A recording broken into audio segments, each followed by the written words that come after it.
आप सबका स्वागत है हमारे इस कार्यक्रम आपके प्रश्न में, जिसमें आपके अनेक प्रश्न हमारे बीच आते हैं कमेंट बॉक्स में, और उनमें से जो श्रेष्ठ प्रश्न होते हैं जिनके उत्तर की परीक्षा कई लोगों को होती है, तो शास्त्र सम्मत उत्तर देने का प्रयत्न हमारी टीम के द्वारा हमारे द्वारा किया जाता है।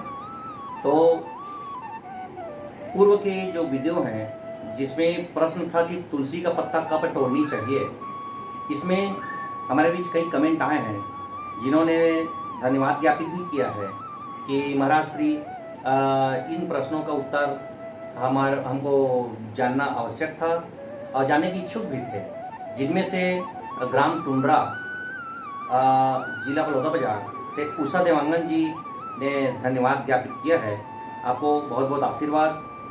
नगरदा से सुनील साहू जी हैं, उन्होंने भी हमारे प्रथम वीडियो को पसंद किया है, आपको भी बहुत बहुत आशीर्वाद। रवि साहू जी जो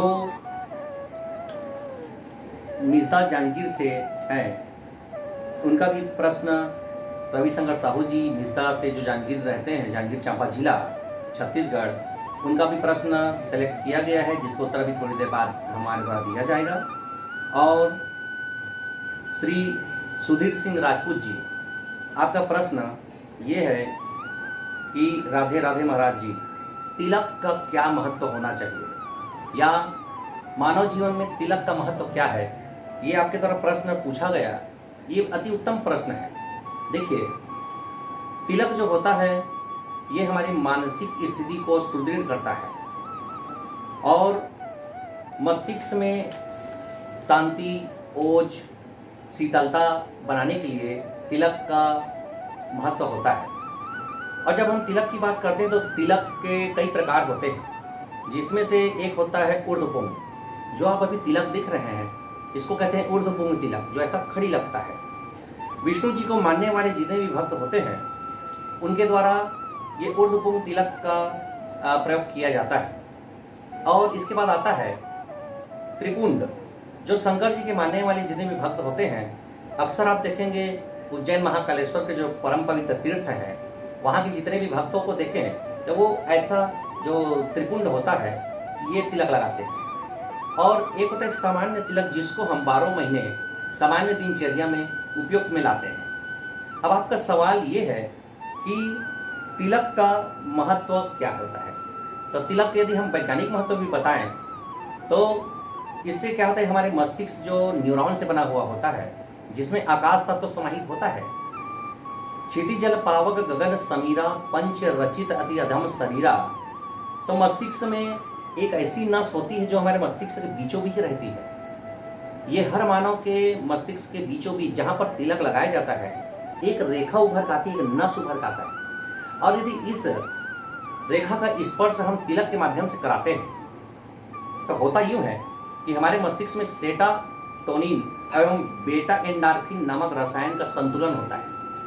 अब इन जो सेरोटोनिन और बीटा एंडोर्फिन नामक जो रसायन जो हमारे मस्तिष्क में बनता है, ये हमारे मानसिक स्तर को संतुलित करता है। जैसे तराजू का पलड़ा दोनों ओर बराबर रहता है, उसी प्रकार तिलक लगाने वाले व्यक्ति का आप देखेंगे कि उसका मस्तिष्क सदैव शांत रहेगा। वो कभी अकारण क्रोधित नहीं होता है, अकारण अशांत नहीं होता है, उसका जीवन संतुलनमय चलता रहता है।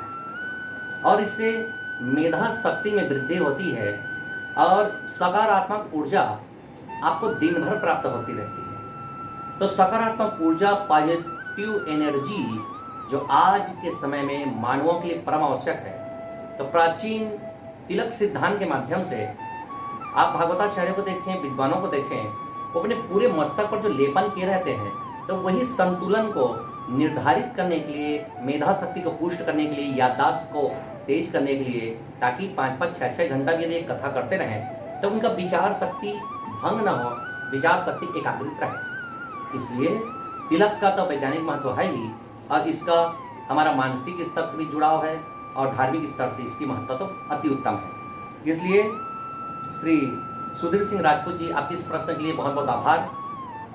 हमारे बीच दूसरा प्रश्न आया है जो भी अति उत्तम लगा। ये है रविशंकर साहू जी, मिर्जा जिला जांजगीर चांपा छत्तीसगढ़ से। रविशंकर साहू जी का प्रश्न ये है कि घर में अनेक प्रकार के देवी देवता की छाया चित्र होते हैं। हम किस प्रकार से पूजन करें ताकि हमारे मन में शांति हो और मन में ये ना हो कि मैं इस भगवान की पूजा नहीं किया, मन में एक भय से होता है। रविशंकर साहू जी, आपका प्रश्न बहुतों का प्रश्न है और इसका उत्तर देते हुए मुझको बड़ी खुशी होगी, क्योंकि इसका जिक्र हम सदैव हर भागवत कथाओं में, राम कथाओं में करते रहते हैं। देखिए, पहली बात, राम कृष्ण तो एक है, अंतर नहीं निमेष, इनके नयन गंभीर हैं तो उनके चपल विशेष। देवी देवताओं में कोई अंतर होता नहीं है। विष्णु जी के नाभि कमल से प्रकट हुए ब्रह्मा जी, उनके द्वारा समस्त देवी देवताओं की सृष्टि की गई, सबको जिम्मेदारी दी गई। अनंत देवी देवता होते हैं जिसमें 33 कोटि भी कहा गया है। तो हमारे रविशंकर जी, होना ये चाहिए कि आप जैसे किसी मंदिर में जाते हैं, मुझे आज भी याद है कि आपके जांजगीर चांपा जिला में एक मंदिर है, लक्ष्मणेश्वर महादेव मंदिर, खरौर में। आप अक्सर गौर करेंगे कि महादेव के शिवलिंग बीच गर्भगृह में है और उसके चारों ओर बाहर जिसमें नंदी जी हैं, उसके चारों ओर बहुत से देवी देवता हैं, कुबेर जी हैं, ब्रह्मा जी हैं, अनेक प्रकार के देवी देवता हैं। तो इसका महत्व ये होता है कि यदि आप जाकर के महादेव की पूजा कर लेते हैं तो सब देवता संतुष्ट होते हैं। हनुमान जी की भक्ति करेंगे तो राम जी प्रसन्न होंगे, राम जी की भक्ति करेंगे तो हनुमान जी प्रसन्न होंगे।